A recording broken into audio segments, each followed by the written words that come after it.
गणेश रवी भोसले आहे. मी इयत्ता 9वी कक्षेत शिकत आहे. माझ्या शाळेचं नाव MPS अझीजबाग CBSE स्कूल आहे. सध्या निवडणुकीचे वारे वाहत आहे व येणाऱ्या 20 नोव्हेंबरला आपलं मतदान आहे.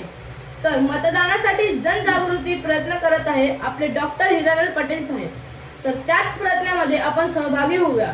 चला तर मग प्रथम सुरुवात आपल्या घरापासूनच करूया. बाबा, ओ बाबा, काय रे बाळा? आहात? काय रे बाळा? काय करत आहात? आराम करतोय. कसला आराम? अरे सुट्टी आहे माझी आज. कसली सुट्टी? आज मतदानाची सुट्टी मिळाली आहे बाळा. बाबा, ही सुट्टी तुम्हाला मतदान करण्यासाठी मिळाली आहे. माझ्या एका मताने काय फरक पडणार आहे? तुमच्या एका मतदानाने खूप फरक पडणार आहे. एक चांगलं सरकार निवडून येईल, एक चांगला उमेदवार निवडून येईल व आपल्या देशाचा आणि विभागाचा विकास होईल. हो बाळा, मला पटलं आहे. पण तुझ्या आईला ते समजव बघ काय करते.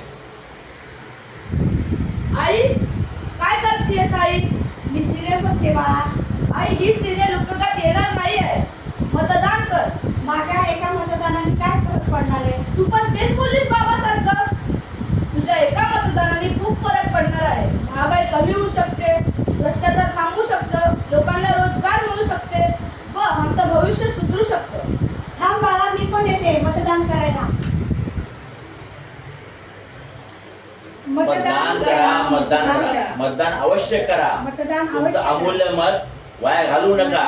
सुट्टी समजून मतदानाला फिरायला जाऊ नका. मतदान करा, अवश्य करा. तुमचा अधिकार आहे तो. तुमच्या एका मताने खूप काय घडू शकतं, चांगलं सरकार येऊ शकतं.